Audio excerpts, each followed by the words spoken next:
Hi, Empower family. Welcome to another chatting and chilling session. Remember, this is part 2 of chatting and chilling with Randy Greaves. Now, this week, as the story unfolds, you hear about Randy being barred from stepping into his dream to become a medical doctor.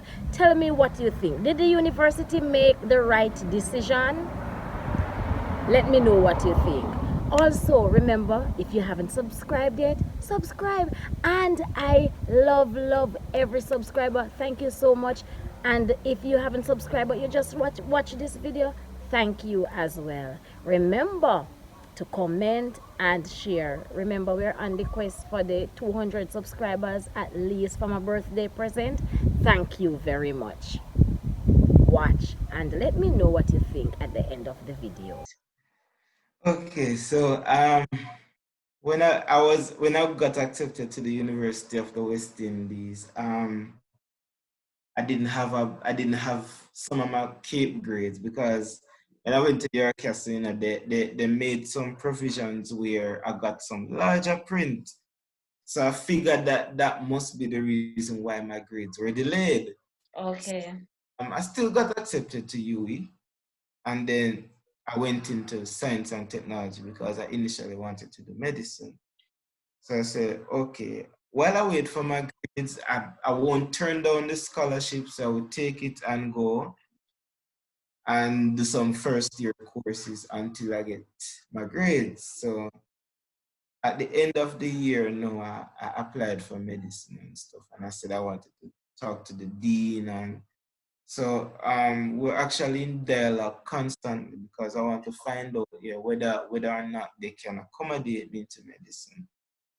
So after that whole long process of moving back and forth to Kingston from Trelawney, um, they told me that they weren't able to accept me because my visual impairment. So they're saying that the reason behind that is because they don't have the facilities to accommodate me. Hold on. But you would have started the other you would have started 1 year there in science and what is it? Technology, science Science and and technology. technology. And you were in your courses and everything in that program, right? Yes. So it's medicine now that they don't have the facilities.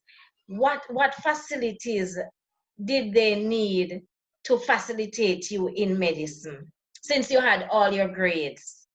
Well, up to this day, I am not really sure what the facilities may be. But I was talking to some of my doctors, and they were saying that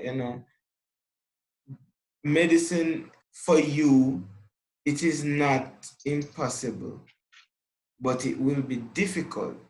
Yes. The type of specialties that you would be interested in, that would probably be a limitation for you. So, say for instance, surgery. They probably wouldn't recommend that I do surgery. And I agree. I agree. Because it may be difficult, you may not be able to perform certain procedures in time and stuff. So I completely understood that. But what I wanted to do is to go into the field of oncology. Okay. Facilities, I'm not really sure, but they said that I probably could try overseas. So that may be the plan in the future. That may or may not be the plan in the future, depending on what happens Oh, next. so overseas may have the facilities like Yes. China. Yes. So yes, the China thing. No, I wanted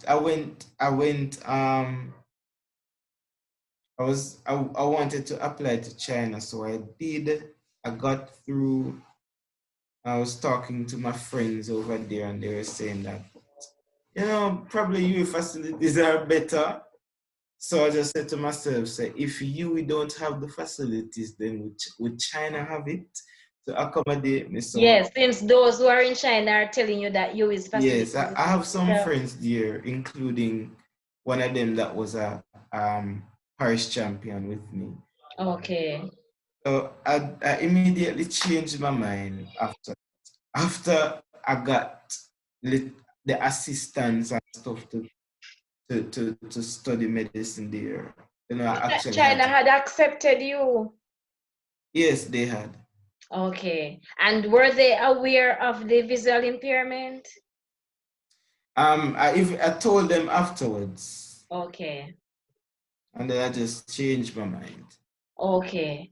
I don't know, Randy, your picture is not so very, I'm not seeing you clearly because I know you, I know that it's you, but it's kind of like silhouette, like a silhouette. That's Oh, I'm not sure.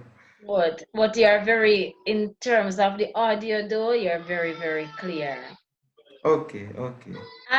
So the next question I have for you now, Randy. You started out in science and technology. You wanted to go into medicine. Yui said that, hey, your grades are good, but you're visually impaired and we don't have the facilities to facilitate you. What you never wanted to be in science and technology in the first place. So what did you do?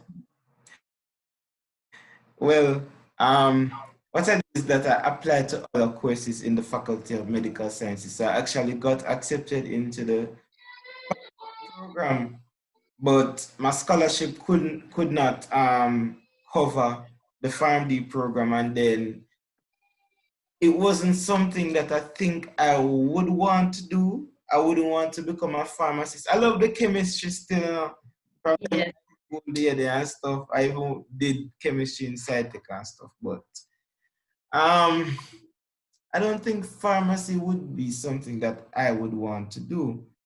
So I turned it down, and then they were asking me if I was interested in anything else. So I said that if I had gone into medicine afterwards, I would have done oncology because I wanted to become an oncologist, specialize in cancers or tumors and stuff. So what they did is that they placed me in the BB MedSci program. That's the Bachelor of Basic Medical Sciences. Because Okay. degree actually trains you to undertake research. So I did that, and I specifically chose pharmacology when I went into the program. Um, Although I was contemplating physiology, I eventually chose pharmacology. So that's where you are now. You're doing pharmacology. Yes, that's where I am now. And what has this journey been like? Um, it's not it's not bad. Um, most of the things we learn are stuff that I may like. So it talks about the body, disease processes, but they mainly focus on like the drug treatments of diseases. Once you understand like the physiology of certain of the body, you can you, and you learn the pathophysiology. That's like the process of the disease, basically. Okay, earlier we were talking, you told me about a particular course where you almost were asked to sit out that course because of your visual impairment. Oh yes. Yes, when I initially went into the program in first year now, I did this course called um, embryology and histology. So when I'm doing like when I register for the courses, I normally notify the lecturers or the Office of Special Student Services. They normally notify the lecturers to say that, you know, the student is visually impaired. Yes. They may suggest ways in which they could accommodate the student. So I did this particular course where the lecturer did not want me to do the course. So he actually sent me to do an elective in social sciences. But the social sciences courses won't contribute to my degree, so it Yes. make no sense for me to go to social sciences and take up a course there. So he was saying the reason why he's suggesting this is that I won't be able to see certain stuff. So I went back to my program coordinator and he was saying that I have to do the course because it's a requirement for graduation. So you know that I have to do it or else I won't graduate. Yes. So he sent me to another lecturer. So that lecturer, he was actually the course coordinator.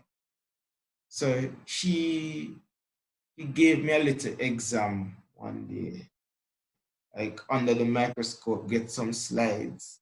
Luckily, I was reading before. Yes. I remember how some of the cells may appear. And then before, I used to get some slides and go look at them under the microscope in the labs, like in my free time and stuff. So I might know how some of them might look. And I read the histology textbook, so I might know where they are located, what's their functions, and how you can identify them, like the structure, how they're shaped. So it's like you did a lot of work in this course before you actually started the course. Yes. That's how And you do with all as your well courses. during, yes. Oh. Because remember, like, you see, before I was actually studying, because I was saying that, yes, my grades are here now, so I would be able to do medicine. So I started to read some anatomy textbooks, started to read um, the embryology, yes, that book. That same book. Luckily, I was actually reading that book in the summer. So I kind of remembered some stuff. And she gave me the little exam and said, identify. I didn't see the slide. I didn't know what was on it. Because first of all, I would have to hold that slide up to my eyes in order to see the label on it. Okay. Just took out a slide and put it on the microscope. I said, identify these cells. Where can I find them? What's the function of them and stuff? So I answered the questions and he was saying that if you can actually answer the questions or you can see what I had placed on the microscope, then what's the problem there? So he allowed me to do the course and then he asked me to make some special requests, like if I need more time to do the exams or if I'm unable to see this, what can they do to make it better? So that's how I got to do the course. And then surprisingly, well, not really surprisingly, because I actually liked the course and I worked hard in that course. Yes. And that course is really hard because now, even presently in the program, some persons are doing that course 5 times. 5 times? Yes, up to 5 times because they are unable to graduate without it. It's a very hard course, but I'm hearing that the lecturer is very hard, like when he's marking and stuff. So how did you fare out in that course? Um, the course wasn't bad for me because I was reading from a long time, as I was saying. So, I remembered when we did the exam, the mid semester, the in course exam, and the results came out. So I immediately searched for my ID number, and I saw 31, and I saw what F2. So I say, then the whole class failed because I make sure I look through the thing to see if I my grade or if I had failed Yes. or at the whole class or something. So I saw the F2, the F1, the F3, and the whatever. So me I say, no, F1 wasn't there because F1 would be above 40. So yes, the F2s and the F3s and stuff. So me text in the class group and me I say, guys, are the whole class fail or something? So them I say no, because normally the questions are marked out of 40.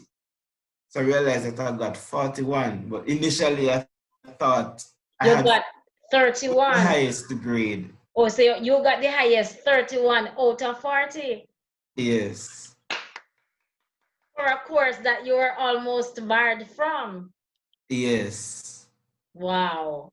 So imagine the fact that the lecturer had some reservations about you doing that course, did that push you further in any way? Yes, it did. Well, at first it didn't because I felt so depressed afterwards because I was saying that, you people did not allow me to do medicine. And now I am unable to do this one course because of my eye problem. So what next? But eventually I got over it because I was motivated to do better or to even to prove to them per se. Because in second semester, I remember getting a lot of A's. I got more A's. I got a B in crit, but crit is crit. It won't add to my degree GPA, so that's good. So So got a lot of A's and I got through the year and stuff. Moved on to second year, but in the summer, because I became interested in research and stuff. So luckily I got a job in the department of pharmacology. So that's where I would be in second year, which was the future. So I started to ask some of my lecturers what are their research areas and stuff. But the lecturer that I went to, she's actually my supervisor for my third year project. So she told me what she's doing, how her research group is going, how her lab works and stuff. And then she actually drilled me. So she actually prepared me for research because she didn't have any area in cancer research, but she has very interesting research that she's doing. So she normally lets me in on whatever she's doing. Allow me to read some articles and stuff. And then second year now, I was able to attend her lab. So when her third year research students are doing their work, I was able to drop by her lab and even participate, like do some paper critiques because you have to do that and stuff. So yeah. it drilled me to do little research because that's what I plan to do in the future, even when I'm done with UA. Then second year, first semester, um, we did a little bit more in depth into the pharmacology of stuff or pharmacology of like the treatment of disease and stuff. And it wasn't bad. Some people were telling me that certain courses were hard, but I have learned for myself not to take those advice from people because you and them might be different. Yes. So you might don't listen to what they have to say. Because once you work hard, you will do well, trust me. Because um when I started to do some of the courses, man, I said, oh my God, these courses are hard for real. These courses are so hard that me feel like, yo, these persons were really right. But I actually became consistent. I kept at it consistently did my work, consistently been reading and stuff. And I realized that it wasn't really bad after all because it was just a lot of information to take in. It was just a lot. Trust me.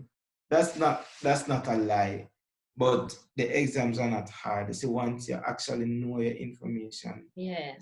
be fine. Because I actually ended the year with all A's with a GPA of 4.0. Well done, Randy. And Yes, you're doing I so well. Who or what comprises your support system? Because you seem to be very well motivated and that. What's your support system?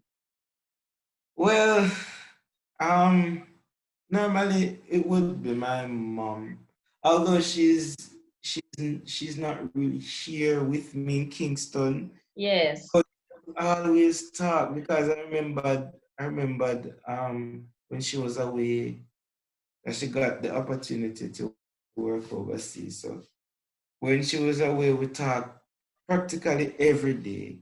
Basically every day we talk. And then sometimes I would be talking to her and I say, Mommy,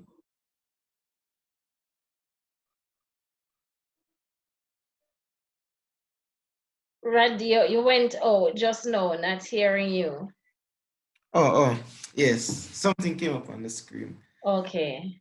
I was saying that sometimes I might be doing my work and I say, Mommy, I can't bother these exams are going to be hard. Sometimes after me the exam, I say, Mommy, this hard. So Mommy say, are you are doing it, sir? So you must know that I can do is to pray for you and give you a lot of encouragement because that's what she does. She always make me feel better. That's good. Even if me feel so me get a B, mommy say, you know worry yourself about that. You must do better next time. At least you know now. So I say might do better next time. She never kill me. I say, oh, when we can get that little grade there and something. She say, me can do them something there now. And you can do them. So me not kill it. Only thing what me can do is pray. Me can't help her study. Me can't do nothing because me not do them something there. Good. So, She but will she's tell that constantly she supporting didn't you. pass. She didn't really pass high school. But So but it's good you feel her support in every way. And yes. as a student now at UWE, even though they said originally that they didn't have the facilities to accommodate you, would you say that you are given considerations? You see where the university is somewhat inclusive from you have that personal experience where you can say the university is inclusive. Yes. Um, yes, they are because I remembered like when I used to do some labs in SciTech. Oh my God, those were the words. Like normally when persons talk about SciTech on UE, they're saying that they might say God go with you, bright sparks because I remembered when I was doing this these labs in biology. So in this particular course, we had to do a lot of microscope drawings because it was cell biology. So it was like a lot of drawings, probably up to like 20 drawings per session, because normally it's a 6 hour session. So 3 hours in the morning, three in the afternoon. So probably up to 20 drawings. You might have to do. It might be less, but sometimes it's up to that amount. You have to do a lot of microscope drawings, and then sometimes it may be difficult for us to see, or even for me, mostly for me, it's Yeah. difficult for me to see. So sometimes what they do is that they project what is on the microscope onto a television. So I would be able to see see it properly because it would actually make it bigger, so I would be able to see. So they knew that I had the problem, and so Yes. they did their best in order to allow me to see properly. And then they were even offering me a place there to do a degree in biology, but I was saying that I'm not really a biologist student. I love science, Yes. but science that I love was chemistry. So I prefer to do chemistry more than biology. For me, bio was kind of boring, but it was it was okay. So I actually turned that down. So your eyes, you say you wear glasses now, so they have improved. But in terms of their stability, are they more stable now? I think they are. I think they are, because Yeah. when I was younger, my mom would say that they would shake faster. So she's saying that as I age, it actually gets slower. So probably the nystagmus is improving. Yes. Yes. Because I'm watching you and I don't really see them moving as much as I know that they normally move. Yes, yes. So Randy, what do you say no to persons who probably have any sort of impairment, visual, hearing, physical, and they just feel as if they are limited, especially if they want to make it into an area of choice and they find that they are not able to. What do you say to them? Well, what I would say is that you should keep positive. Trust me, it actually works. Keep positive in everything we do. Then, if you feel like you want to do something, I suggest that you go for it, because you might never know until you have exhausted all the options. So until they are exhausted, until them tell you no, until there's absolutely no way that whatever you want to do can happen, then you should still go for it. Keep positive, trust me. I'm gonna say it again. Keep positive. It works, trust me. And It, you said something, Randy, until they have exhausted all options. all the options, I know yes. you are somebody who has received a few scholarships and they didn't just fall into your lap like that. You Not went at all. Not at all. But right. So you are somebody who you would always be, I guess it's research from then, researching what scholarship is available, how can I yes, access it, and yes. so forth. And funny, ironically, Yes, English. I wasn't even interested in the NCB Foundation scholarship. It was the vice principal that was kind of pissing me. She was really pissing me to apply for the scholarship, and until I actually did, I actually used to hide her for show you how bad it was. Whoa. Until I applied, I would say, all right, miss, I applied. I applied. She said, yes, so we can leave you alone now. You might never know, so you have to always apply to Which them. which vice principal is that? You need to bigger up. It was my vice principal at York Castle, Miss. Yes. Yes. And because she and imagine you said she was actually pesting you. So Yes, till I had to hide her. I literally had to do that. So when I see her over there, so I take it other side. And then normally I used to walk like where you pass the principal, the vice principal, and the principal's office to go to my classes. I just walk all the way around just in case she's there. Cause if she spot you, she'll go ball out your name and she'll go come for you. So I just walk around until I actually did it. good.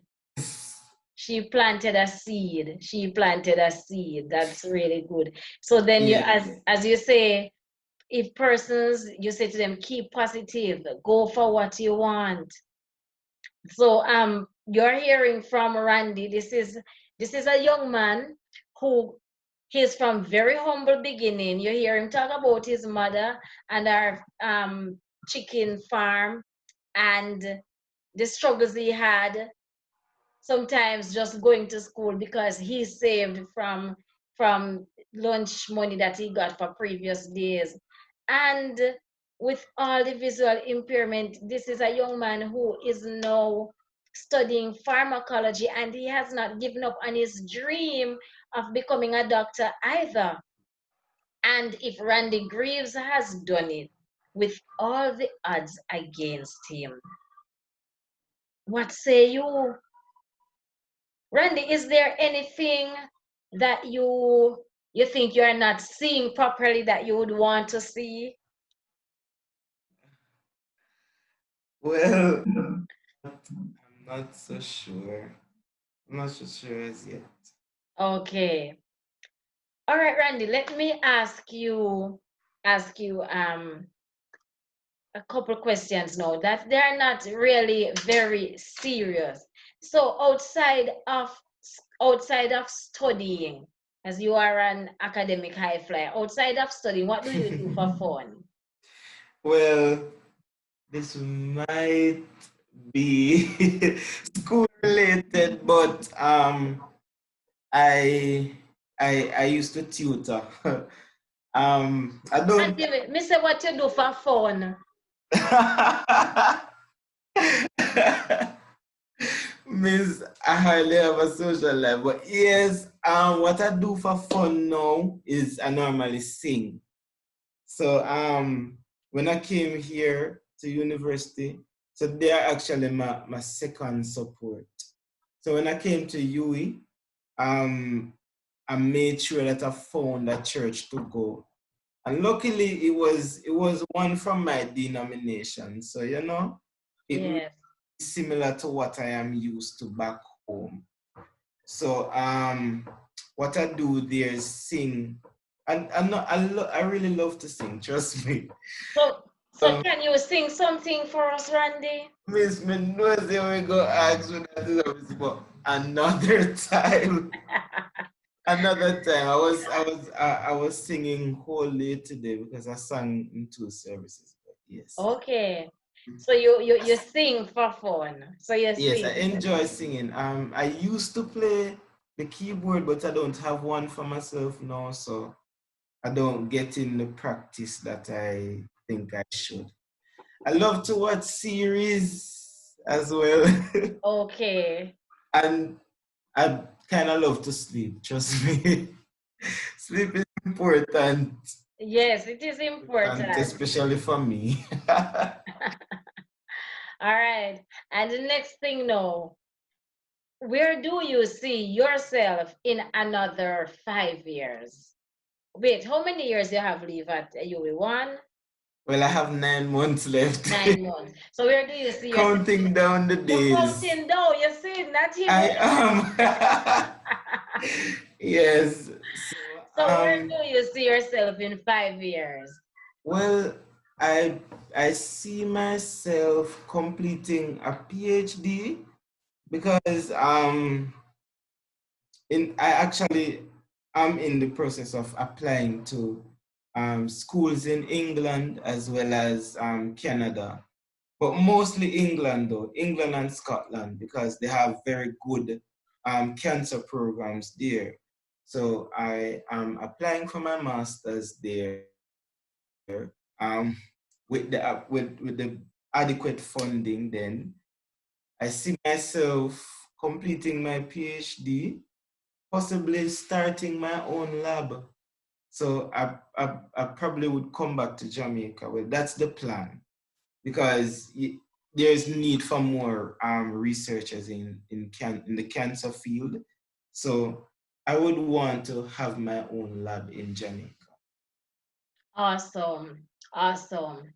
No, Randy, if you were to look back at your life, yeah, you are still very young, but if you were to look back at your life coming up from primary school into high school, and let's look at, say, primary school or high school, and you were to give your younger self a bit of advice, what would that advice be? Well, advice that I would give myself is to stop doubting yourself and remain positive, because that's what I was doing previously. Like before that moment when the person did had told me that, you can't get this. Before that, I didn't really care about stuff. I was just going through school as a regular student, getting average grades, doubting myself, I can't do this, I can't do that. But I would advise my younger self or my previous self to stop doubting and work harder and start trusting more. Okay. And then my final question for you now is country life versus town life. Any, what's your take on it? The country boy Randy from the country, and now you're Kingstonian city boy. So no, which one would you make your home and why?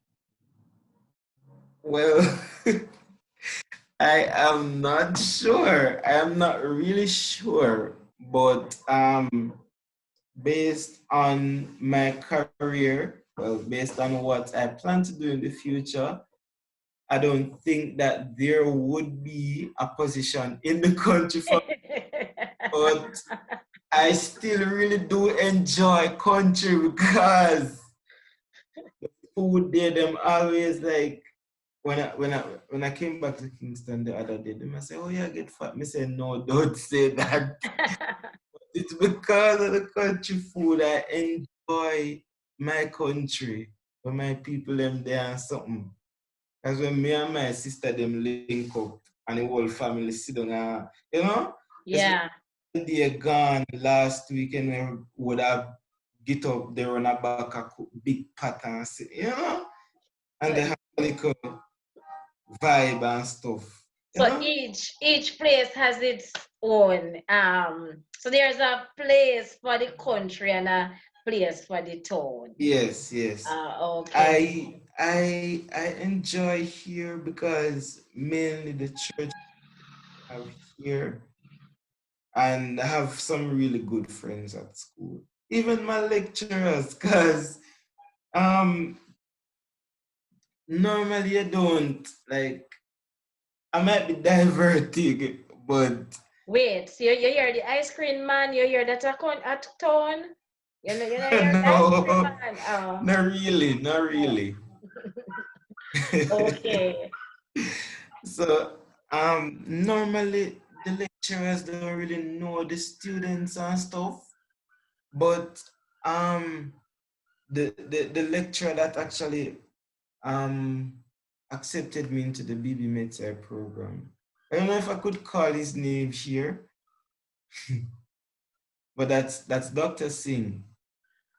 And he's like a father figure to most of us in the class. Like he's really a very good person to go and talk to and stuff. A Well, really I good, do that is a very good thing. So you must can call him yes. and big up yourself, Dr. Singh. Big up yourself for taking care of this country boy and making him feel loved when he is home away from home. Yeah, man. And then normally, like, lecturers don't really know students that well, but I kind of get a little confidence nowadays. So people know me everywhere. Like, because of my grades and stuff. Because I remembered when they had examiners meeting in January after the first semester and stuff. So so this lecturer She didn't really talk to people. So she saw me, well, she talked to me, but she didn't really talk to much students. Them lecturer they still. Yes. So she saw me and she was like, congratulations, keep it up. So I said, thank you, thank you, Miss. So I found out later on that Dr. Singh said to me that that you have the highest GPA in the class. So me I said, what? Like he actually Wow. in front of the first year students. So I really didn't know at the time Wow. he actually said it in front of the third year students because normally I give them advice and stuff, give them like a motivation. I talk to them and say, you can do this and you can do this. Nobody stress about the thing, Yeah. work and keep positive. So, um, I didn't know. Like most of the lecturers know me now because of that. And then normally when Dr. Singh talks about me in the examiners meeting, I'm not there, but he's saying that they're asking, who is this person? So he normally brings up something that they would remember, and it would be like the article. So normally most of them know me now. So that's good, Randy. Your work is actually paving the way for you, and it's Yes. actually your work is your worth, and it's speaking for you. That's really good, Yes, Randy. I because even now, like, the lecturers might not know you that well, but Yeah. because I'm always answering questions, I always ask questions, I always participate in a class, the lecturers might know me because even now, like when I'm starting my applications for my master's in the UK, you have to get some references from lecturers. And I'm not applying to one school. There's a lot of schools in the UK, but I actually narrow it down now. But I don't have to worry about a recommendation That's because awesome. I went to my supervisor and I say, Miss, I'm applying to this. Although she want me come back a year, we can do research with her. I say, Miss, I'm applying to this and I need a recommendation. Can you write one for me? I said, not a problem. And then my other lecturers, I went to them and make sure I asked them in advance, that when I do it, it would be readily available. But those are lecturers that, might know you. Because there are some persons in the class that my class is not really that big. So the Oh, lecturer might know some of you, but if you don't participate, they might not know you and they might not be able to write a good recommendation. Randy, it was very empowering talking to you. This was an excellent conversation. I feel so empowered. I shall be keeping in touch with you and remember us on your journey. Yes, Miss. Thanks for having me, and I'm really honored. I am honored. The honor is mine. Okay, Thank you very much. you're welcome, Miss. Anytime. All right. Okay, so you've just seen another chatting and chilling empowerment conversation. Have you left your comment? Let me know what you think about it. Give it a thumbs up if you like it, and let us just continue to empower one another. Stay tuned for your next session. Empowerment Nugget with Tracy P. Thank you.